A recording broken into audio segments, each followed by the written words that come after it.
नमस्कार दोस्तों, स्वागत है आपका आज के मुख्य समाचार में, जिसमें सबसे पहली और बड़ी खबर में आपको बताएंगे कि राकेश टिकैत पर हमले के आरोप में एबीवीपी नेता समेत 16 गिरफ्तार। भाजपा बोली वहां पुलिस थी तो हमला कैसे हुआ। लेकिन दोस्तों, अखिल भारतीय विद्या परिषद नेता समेत 16 लोग गिरफ्तार कर लिए गए हैं। इसी के साथ दूसरी बड़ी खबर में जिक्र होगा कि चुनाव आयोग को मोदी जी और अमित शाह के प्रचार पर भी लगानी चाहिए बैन, ताकि निष्पक्ष चुनाव हो। रणदीप सुरजेवाला का बड़ा बयान। और तीसरी बड़ी खबर में आपको बताएंगे कि एक्शन में इलेक्शन कमीशन बीजेपी मंत्री के चुनाव प्रचार पर लगाई 48 घंटे की रोक। जी हां दोस्तों, बेहद बड़ी खबर निकल के आ रही है। हर एक खबर की गहराई में आपको ले जाएंगे, लेकिन उससे पहले अगर आपको भी ऐसा लगता है कि किसान आंदोलन से भाजपा को बड़ा नुकसान होने वाला है, तो आप अभी इस वीडियो को लाइक कीजिए और इस लाल बटन को दबा के इस चैनल को फ्री में सब्सक्राइब करके घंटी बजाकर कमेंट में लिखिए जय हिंद। दोस्तों, रुक करते हैं तमाम बड़ी खबरों की तरफ। राकेश टिकैत पर हमले के आरोप में एबीवीपी नेता समेत 16 गिरफ्तार। बीजेपी बोली वहां पुलिस थी, हमला कैसे हुआ।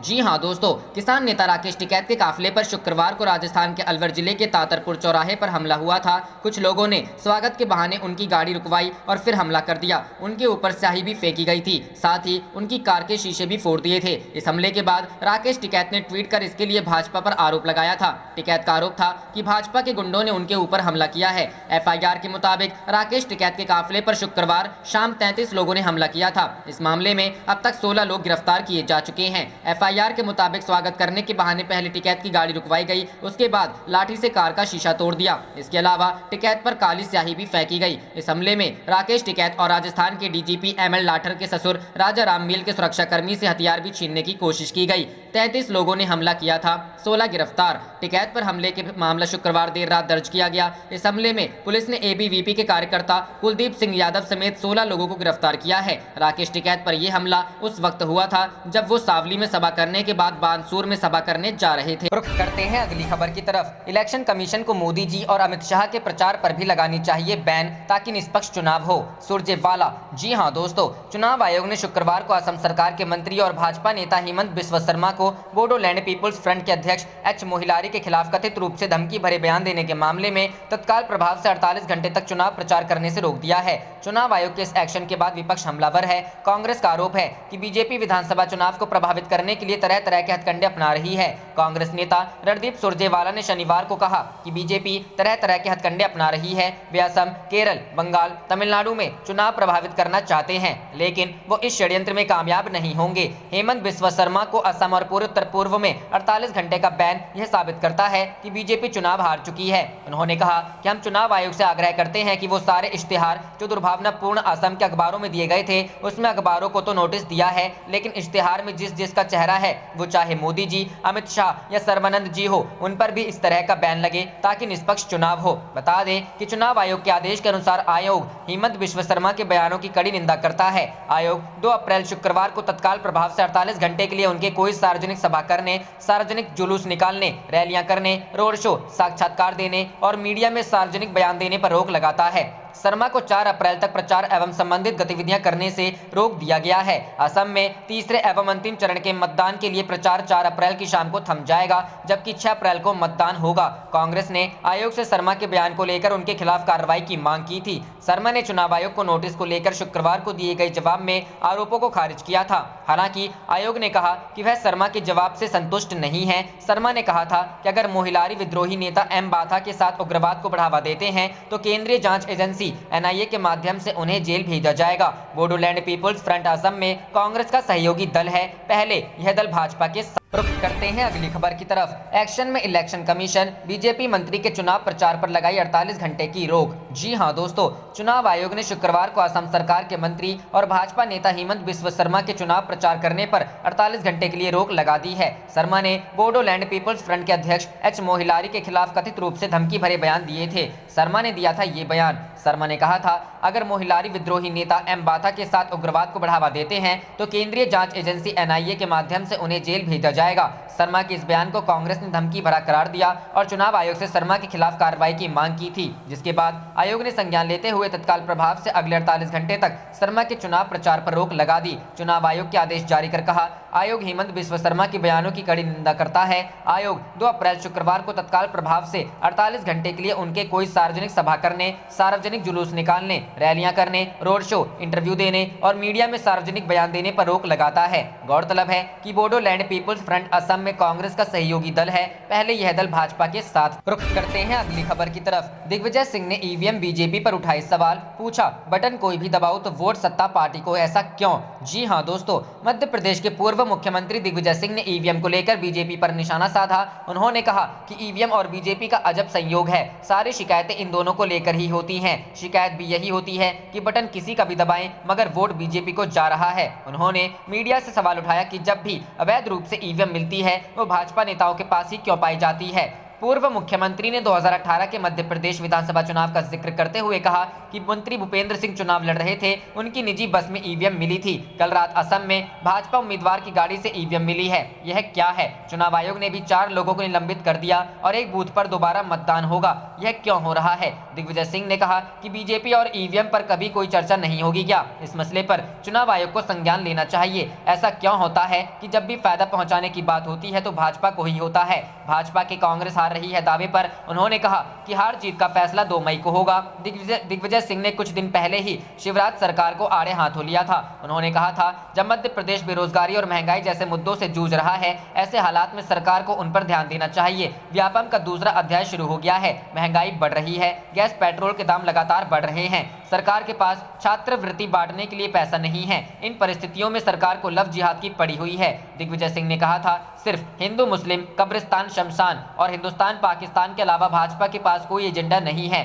दिग्विजय सिंह ने आत्मनिर्भर मध्य प्रदेश के रोड मैप पर शिवराज सिंह को आड़े हाथों लेते हुए कहा 2004 से बीजेपी सरकार ये विकास का वादा करती आ रही है, लेकिन विकास करने में वो अब और कितना समय लेगी। राज्य सरकार ने 5000 हाई स्कूल बंद करने का फैसला कर लिया है। 15 किलोमीटर तक के दायरे के हाई स्कूल बंद किए जा रहे हैं। शिवराज सरकार पूरी तरह से निजीकरण के रास्ते पर चल रही है। निजी लोगों को स्कूल की संपत्ति बेची जा रही है, अब मंडियों को बेच रहे हैं। रुख करते हैं अगली खबर की तरफ। अहिंसक सत्याग्रह किसान को निडर बनाता है, राकेश टिकैत के काफिले पर हमले के बाद बोले राहुल गांधी। जी हां दोस्तों, भाकियू नेता राकेश टिकैत पर हुए हमले को लेकर अब कांग्रेस नेता राहुल गांधी ने भी बीजेपी और आरएसएस पर निशाना साधा है। उन्होंने ट्वीट कर आरएसएस पर गंभीर आरोप लगाए हैं। इसी के साथ उन्होंने ये भी कहा कि वह देश विरोधी कानूनों को वापस करा के ही दम लेंगे। उन्होंने ट्वीट में कहा उनका संघ हमला करना सिखाता है, अहिंसक सत्याग्रह किसान को निडर बनाता है, संघ का सामना संघ मिलकर करेंगे, तीनों कृषि और देश विरोधी कानून वापस करा के ही दम लेंगे। इससे पहले राकेश टिकैत ने भी हमले की जिम्मेदार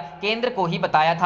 राकेश टिकैत ने कहा केंद्र के अलावा इसका जिम्मेदार और कौन हो सकता है? वो उनके युवा विंग के लोग थे। वो कह रहे थे राकेश टिकैत गो बैक, मैं कहां जाऊं? उन्होंने मुझ पर पत्थर फेंके, लाठियां चलाई, वो हमसे क्यों लड़ रहे हैं? हम किसान हैं, कोई राजनीतिक पार्टी नहीं। क्या है पूरा मामला? राजस्थान के अलवर में भाकियू नेता राकेश टिकैत के काफिले पर कुछ अज्ञात लोगों ने हमला बोल दिया था।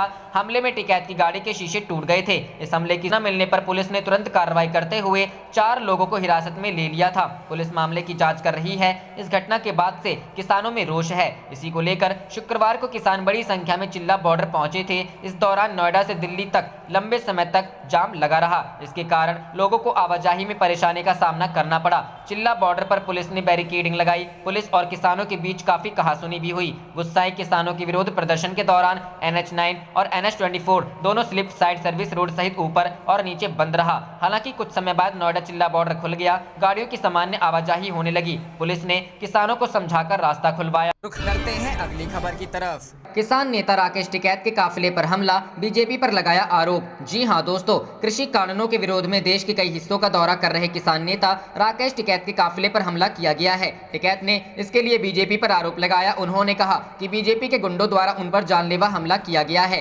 राकेश टिकैत ने हमले के बारे में ट्विटर पर वीडियो पोस्ट करते हुए कहा कि राजस्थान के अलवर जिले के ततारपुर चौराहा बानसूर रोड पर भाजपा के गुंडों द्वारा जानलेवा पर हमला किए गए हैं। लोकतंत्र की हत्या की तस्वीरें। अलवर में राकेश टिकैत पर हुए हमले की घटना के बाद दिल्ली बॉर्डर पर प्रदर्शन कर रहे किसान बेहद गुस्से में हैं। हमले के विरोध में गाजियाबाद के गाजीपुर बॉर्डर पर किसानों ने दिल्ली से आने वाले रास्ते को फिर जाम कर दिया है। हालांकि पुलिस ने मार्ग को खाली करा दिया, जिसके बाद यहां पर आवागमन सामान्य हो गया। इस बीच पुलिस ने कहा कि हमले के मामले में 4 4 लोगों को पकड़ा गया है। मामले की जांच की जा रही है। इससे पहले राकेश टिकैत ने आज ट्वीट कर कहा कि भारतीय किसान यूनियन हरियाणा की युवा प्रदेश अध्यक्ष रवि आजाद की गिरफ्तारी बर्दाश्त नहीं होगी। रवि आजाद को रिहा कर सरकार नहीं तो आंदोलन झेलने के लिए तैयार रहें। रुख करते हैं अगली खबर की तरफ। कांग्रेस नेता रणदीप सुरजेवाला ने ईवीएम को लेकर चुनाव आयोग पर साधा निशाना, पूछे 6 सवाल। जी हां दोस्तों, कांग्रेस के वरिष्ठ नेता रणदीप सिंह सुरजेवाला ने 5 राज्यों के विधानसभा चुनाव के मद्देनजर चुनाव आयोग पर निशाना साधा है। सुरजेवाला ने इस मसले पर सिलसिलेवार ट्वीट किए हैं, जिसमें उन्होंने ईसीआई से 6 सवाल पूछे हैं।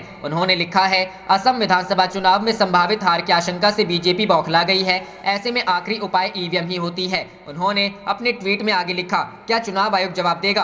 पहला, बीजेपी उम्मीदवार कृष्णेंदु पॉल की कार से ईवीएम क्यों बरामद हुई? दूसरा, असम के दीफू में हाथीपुरा पोलिंग स्टेशन के करीब एक लग्जरी कार की डिक्की में ईवीएम क्यों मिली? तीसरा, जामुनुक में अधिकारी सुरक्षा अधिकारियों के बगैर ईवीएम क्यों लेकर जा रहे थे, जबकि यह ईसीआई के मैंडेट का सीधे तौर पर उल्लंघन है? चौथा, क्या कलाई गांव के वोटरों ने बूथ से ईवीएम के गायब होने की शिकायत की थी? इस बारे में क्या जांच हुई और क्या कार्रवाई की गई? पांचवा, क्या कुछ संदिग्ध अधिकारी डिब्रूगढ़ में स्ट्रांग रूम के अंदर पाए गए थे जहां ईवीएम रखी गई है? इस मामले में क्या कदम उठाए गए?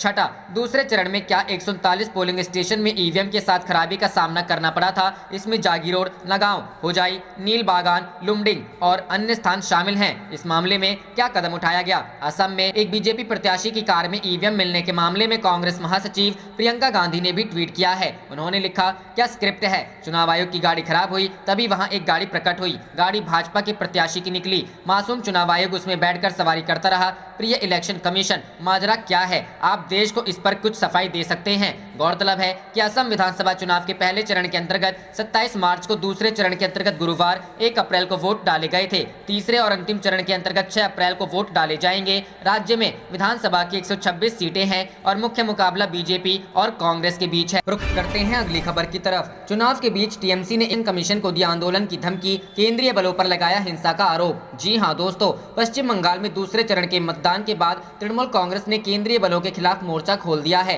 सत्ताधारी टीएमसी ने केंद्रीय बलों पर हिंसा का आरोप जड़ दिया है। साथ ही चुनाव आयोग को आंदोलन की भी धमकी दी है। पार्टी का कहना है कि चुनाव आयोग और सेंट्रल फोर्सेस हिंसा की घटनाओं को नियंत्रित करने में नाकाम है। टीएमसी के सांसद सौगत राय ने शुक्रवार को कहा, हम पश्चिम बंगाल के लोगों पर केंद्रीय बलों की ओर से की गई हिंसा की आलोचना करते हैं। यदि चुनाव आयोग स्थिति को नहीं संभाल सकता है तो हमें आंदोलन शुरू करना होगा। चुनाव आयोग और केंद्रीय बल हिंसा की घटनाओं को नियंत्रित नहीं कर सके। टीएमसी सांसद सौगत राय ने बीजेपी पर फेक न्यूज फैलाने का आरोप लगाते हुए कहा, बीजेपी एक से ऐसे फेक न्यूज फैलाती है। अभी वे कह रहे हैं कि ममता बनर्जी किसी और सीट से भी चुनाव लड़ेंगी, तब वे कहते हैं कि वह नंदीग्राम से हार जाएंगी। वे यह भी कहते हैं कि प्रशांत किशोर टीएमसी छोड़ रहे हैं। ये सब झूठ है। पूर्व कैबिनेट मंत्री और वर्तमान में तृणमूल कांग्रेस के उपाध्यक्ष यशवंत सिन्हा और राज्य के मंत्री सुब्रत मुखर्जी की अगुवाई में पार्टी के एक उच्च स्तरीय प्रतिनिधिमंडल ने शुक्रवार को चुनाव आयोग से मुलाकात की और कुछ मतदान केंद्रों में केंद्रीय पुलिस बलों द्वारा कथित तौर पर भाजपा के पक्ष में भेदभाव किए जाने की शिकायत की। सिन्हा ने मुख्य चुनाव अधिकारी आरएस आफ्ताब से मुलाकात के बाद संवाददाताओं को बताया कि प्रधानमंत्री नरेंद्र मोदी और केंद्रीय गृह मंत्री अमित शाह दिल्ली से निर्देश देकर चुनाव प्रक्रिया को प्रभावित कर रहे हैं। उन्होंने कहा, हमने चुनाव आयोग को बताया कि विधानसभा चुनाव के पहले 2 चरण में कई बूथों पर केंद्रीय बलों की भूमिका भेदभाव पूर्ण रही है। भाजपा द्वारा हमारी पार्टी के सहयोगियों पर हमले की और हिंसा की घटनाएं हुई हैं। हमने चुनाव आयोग से कहा कि वे इस बात का संज्ञान ले कि आगे के 6 चरण में इस प्रकार की घटनाएं फिर से न हो। गौरतलब है कि पश्चिम बंगाल की मुख्यमंत्री ममता बनर्जी ने भी गुरुवार को नंदीग्राम विधानसभा क्षेत्र में तैनात केंद्रीय बलों पर भगवा दल की मदद करने का आरोप लगाया था। इस सीट पर उनका मुकाबला एक वक्त सहयोगी रहे, लेकिन अब भाजपा में शामिल शुभेंदु अधिकारी से है। सिन्हा ने कहा, केंद्रीय गृह मंत्री अमित शाह उनकी पार्टी का विरोध करने वाले लोगों को अपने मताधिकार का इस्तेमाल करने के रोककर जनता का मत भाजपा के पक्ष में लाने के लिए जो कर सकते हैं सब कर रहे हैं, इसे रोकना होगा। रुख करते हैं अगली खबर की तरफ। किसानों ने दी चेतावनी, सोनीपत में मुख्यमंत्री मनोहर लाल का करेंगे विरोध, नहीं उतरने देंगे हेलीकॉप्टर। जी हां दोस्तों, पूर्व विधायक किताब सिंह मलिक के निधन पर शोक व्यक्त करने रविवार को सोनीपत के गांव आंवली पहुंचने से पहले ही सीएम मनोहर लाल के कार्यक्रम का विरोध शुरू हो गया है। भाकियों नेताओं ने गांव में सीएम का हेलीकॉप्टर नहीं उतरने देने की चेतावनी दी है। शुक्रवार को हेलीपैड पर भारतीय किसान यूनियन के जिलाध्यक्ष अशोक मुंडलाना, जिला चेयरमैन भगत सिंह, डॉक्टर शमशेर मलिक, विजेंद्र छिड़छाना व कथुरा ब्लॉक के अध्यक्ष कृष्ण मलिक पहुंचे। किसान नेताओं ने कहा कि यह निर्णय गाँव आंवली में पहुंचकर ग्रामीणों से बातचीत कर लिया गया है। उन्होंने चेतावनी देते हुए कहा कि किसान कैमला की तरफ सीएम का विरोध करेंगे। पूर्व विधायक किताब सिंह मलिक का सोमवार को निधन हो गया था। उनके घर शोक जताने रविवार को सीएम मनोहर लाल को आना है। वह सुबह करीब 10:30 बजे हेलीकॉप्टर से गांव आंवली आएंगे और इसके लिए प्रशासन ने गांव में ही हेलीपैड बनाया है। सीएम मनोहर लाल के कार्यक्रम को देखते हुए पुलिस प्रशासन ने अपने स्तर पर तैयारियां शुरू कर दी हैं। अतिरिक्त पुलिस बल तैनात करने के अलावा नाके लगाए जाएंगे। जहां सीएम का हेलीकॉप्टर उतरेगा वहां भी सुरक्षा के पुख्ता इंतजाम होंगे। कानून व्यवस्था को भंग नहीं होने दिया जाएगा। रुख करते हैं अगली खबर की तरफ। दूसरी सीट से चुनाव लड़ने के पीएम मोदी के सवाल का ममता बनर्जी ने दिया जवाब। कहा, नंदीग्राम तो मैं ही जीतूंगी। जी हां दोस्तों, आज पश्चिम बंगाल के सीएम ममता बनर्जी ने पीएम मोदी के उस तंज का जवाब दिया जिसमें पीएम ने कहा था कि ममता नंदीग्राम को लेकर घबरा गई हैं और वे राज्य में किसी दूसरी सीट से चुनाव लड़ना चाहती हैं। ममता बनर्जी ने पीएम मोदी को जवाब देते हुए कहा, मैं कोई आपकी पार्टी की नेता नहीं हूं। क्या आप मुझे बताएंगे कि मुझे कहां से चुनाव लड़ना चाहिए और कहां से चुनाव नहीं लड़ना चाहिए। ममता बनर्जी ने कहा कि मैं नंदीग्राम से चुनाव लड़ रही हूं और वहीं से जीत दर्ज करूंगी। ममता बनर्जी ने ये टिप्पणी पश्चिम बंगाल में आज रैली के दौरान की। मालूम हो कि कल पीएम मोदी ने ममता बनर्जी से सवाल किया था, दीदी इस अफवाह में कितनी सच्चाई है कि आप बंगाल में किसी दूसरी सीट से चुनाव लड़ना चाहती हैं। पीएम ने कहा कि सीएम ममता ने भवानीपुर सीट छोड़कर गलती की और इस गलती का एहसास बीजेपी के शुभेंदु अधिकारी ने उन्हें करा दिया है, इसलिए ममता बनर्जी अब किसी दूसरी सीट से चुनाव लड़ना चाहती हैं। पीएम ने कहा, पहले आप नंदीग्राम गई, वहां लोगों ने आपको जवाब दिया, अब आप दूसरी जगह जाएंगी तो बंगाल की जनता आपको वहां भी जवाब देगी। बता दें कि कल बंगाल में दूसरे चरण के मतदान के दौरान पीएम बनर्जी एक पोलिंग बूथ पर फंस गई थी। दरअसल यहां टीएमसी और बीजेपी के कार्यकर्ताओं में झड़प हो गई थी। सीएम ने गृह मंत्री शाह पर आरोप लगाया कि वे केंद्रीय सुरक्षा बलों को निर्देश दे रहे हैं और चुनाव को प्रभावित करने की कोशिश कर रहे हैं। इस मौके पर सीएम ने चुनाव आयोग को भी जमकर लताड़ा और कहा कि आयोग ने उनकी शिकायतों पर कोई कार्रवाई नहीं की। ममता ने कहा कि पहले पीएम को अपने गृह मंत्री को नियंत्रित करना चाहिए। हम कोई उनकी पार्टी के नहीं हैं कि वो हमको नियंत्रित करेंगे। उनकी तृणमूल कांग्रेस पार्टी ने भी पीएम की टिप्पणी पर तीखी प्रतिक्रिया दी। दीदी नंदीग्राम जीत रही हैं, दूसरी सीट से उनके लड़ने का सवाल ही नहीं उठता। नरेंद्र मोदी जी, एक सुरक्षित सीट की तलाश आप करें। 2024 में वाराणसी में आपको चुनौती दी जाएगी। करते हैं अगली खबर की तरफ। असम में बीजेपी कैंडिडेट की कार से ईवीएम लाने पर पोलिंग टीम बर्खास्त, बूथ पर फिर से होगी वोटिंग। जी हां दोस्तों, असम विधानसभा चुनावों में ईवीएम मशीनों को लेकर बड़ा विवाद खड़ा हो गया है। चुनाव आयोग ने यहां की राताबारी सीट के एक पोलिंग स्टेशन पर फिर से वोटिंग कराने की घोषणा कर दी है। यहां की polling team Bharatiya Janata party के उम्मीदवार की कार से ईवीएम लेकर स्ट्रांग रूम पर पहुंची थी, जिसके बाद करीमगंज में हिस्सा भड़क गई थी। राताबारी सीट इस जिले में ही आती है। टीम के सदस्यों को चुनाव आयोग ने बर्खास्त कर दिया है। सूत्रों ने इसकी जानकारी दी है। जिस कार में पोलिंग टीम के सदस्य ईवीएम लेकर पहुंचे थे, वो कार पत्थरकंडी के बीजेपी उम्मीदवार कृष्णेंदु पॉल की थी। इस घटना को लेकर विपक्षी पार्टियों ने सत्तारूढ़ बीजेपी पर घपला करने का आरोप लगाया है। असम में गुरुवार को दूसरे चरण के तहत मतदान हुआ था, जिसमें 77% वोटर टर्नआउट रहा था और कहीं कहीं हिंसा की खबरें आई थीं। इसी क्रम में करीमगंज में भी हिंसा हुई थी और घटना का वीडियो सोशल मीडिया पर सामने आया था। यह घटना तब हुई जब राताबारी में पोस्टेड चुनाव आयोग की पोलिंग टीम कार रास्ते में खराब हो गई। एनडीटीवी को आधिकारिक सूत्रों ने बताया कि टीम वोटिंग होने के बाद पोलिंग स्टेशन से ईवीएम लेकर स्ट्रांग रूम जा रही थी। कार खराब होने के बाद वहां पीठासीन अधिकारी ने कार बदलने के लिए सेक्टर ऑफिसर को फोन किया, जहां उन्हें एक दूसरी कार भेजने का आश्वासन दिया गया। हालांकि कार के इंतजार करने के बजाय यहां पोलिंग स्टाफ ने एक प्राइवेट कार में लिफ्ट ले ली। कृष्णेंदु पॉल के चुनावी हलफनामे में उनकी पत्नी मधुमिता पॉल के नाम में यह कार रजिस्टर्ड है। जब यह कार स्ट्रांग रूम वाले इलाके में पहुंची तो विपक्ष के समर्थकों ने गाड़ी को पहचान लिया और इस पर हमला बोल दिया। ड्राइवर के साथ पोलिंग स्टाफ भी अपनी जान बचाने को भागे। जिला प्रशासन को यहां पर पुलिस की मदद से भीड़ में काबू लाने और गाड़ी, ईवीएम और पोलिंग स्टाफ को अपनी सुरक्षा में लेने की जरूरत पड़ी। चुनाव आयोग के सूत्रों ने बताया कि घटना में शामिल पोलिंग स्टाफ को बर्खास्त कर दिया गया है। वहीं पोलिंग स्टेशन 149 में दोबारा चुनाव की घोषणा कर दी गई है। कांग्रेस ने बीजेपी पर बूथ कैप्चरिंग की तर्ज पर ईवीएम कैप्चरिंग का आरोप लगाया है। गौरव गोगोई ने ट्वीट कर कहा कि बीजेपी के पास असम में जीतने के लिए अब बस बचा रह गया है। रुख करते हैं अगली खबर की तरफ। चुनावी घमासान के बाद अब ईवीएम पर बवाल, प्रियंका गांधी ने बीजेपी और चुनाव आयोग पर उठाए सवाल। जी हां दोस्तों, आसपास नहीं मिला, ना कोई दावेदार आया। इसके बाद आयोग ने असम के मुख्य निर्वाचन अधिकारी के लिए करीमगंज के जिला निर्वाचन अधिकारी यानी डीएम से फौरन विस्तृत रिपोर्ट तलब की है। गाड़ी में ईवीएम मिलने का वीडियो वायरल हो रहा है। इस वीडियो के सामने आने के बाद कांग्रेस महासचिव प्रियंका गांधी वाड्रा ने सभी राजनीतिक दलों से ईवीएम के पुनर्मूल्यांकन की मांग की है। ईवीएम मैनेजमेंट पर सवाल उठाते हुए प्रियंका गांधी वाड्रा ने ट्वीट किया, हर बार चुनाव के दौरान ईवीएम को निजी वाहनों में ले जाते हुए पकड़े जाने पर कई चीजें एक होती हैं। पहला, गाड़ी आमतौर पर भाजपा उम्मीदवारों या उनके सहयोगियों के होते हैं। अपने अगले ट्वीट में कांग्रेस महासचिव प्रियंका गांधी वाड्रा ने क्रोनोलॉजी समझाते हुए कहा, इस तरह के वीडियो को एक घटना के रूप में लिया जाता है और बाद में खारिज कर दिया जाता है। इसके साथ ही बीजेपी अपने मीडिया तंत्र का इस्तेमाल उन लोगों पर आरोप लगाने के लिए करती है जिन्होंने ईवीएम को निजी गाड़ियों में ले जाने के वीडियो को उजागर किया होता है। कांग्रेस महासचिव प्रियंका गांधी वाड्रा ने कहा, तथ्य यह है कि इस तरह की कई घटनाओं की सूचना दी जा रही है और उनके बारे में कुछ भी नहीं किया जा रहा है। चुनाव आयोग को इन शिकायतों पर निर्णायक रूप से कार्रवाई शुरू करने और सभी राष्ट्रीय दलों द्वारा ईवीएम पर पुनर्मूल्यांकन शुरू करने की आवश्यकता है। वहीं कांग्रेस के पूर्व अध्यक्ष राहुल गांधी ने कहा, इलेक्शन कमीशन की गाड़ी खराब, भाजपा की नीयत खराब, लोकतंत्र की हालत खराब। रुख करते हैं अगली खबर की तरफ। 2024 में पीएम मोदी के खिलाफ वाराणसी से चुनाव लड़ेंगी ममता बनर्जी। टीएमसी के ट्वीट से अटकलें तेज। जी हां दोस्तों, पश्चिम बंगाल में विधानसभा चुनाव के लिए दूसरे चरण की वोटिंग के बाद बीजेपी और सत्तारूढ़ टीएमसी के बीच आरोप प्रत्यारोप में तल्खी बढ़ गई है। कल प्रधानमंत्री नरेंद्र मोदी ने चुनावी रैली के दौरान दावा किया था कि ममता बनर्जी नंदीग्राम सीट हार रही हैं। इसके बाद टीएमसी ने पलटवार किया है। तृणमूल कांग्रेस के आधिकारिक ट्विटर हैंडल से किए गए एक ट्वीट ने कयासों को भी तेज कर दिया है कि क्या पश्चिम बंगाल की मुख्यमंत्री ममता बनर्जी 2024 में वाराणसी से लोकसभा चुनाव लड़ेंगी। आप देख रहे थे आपका अपना चैनल जय हिंद जय भारत।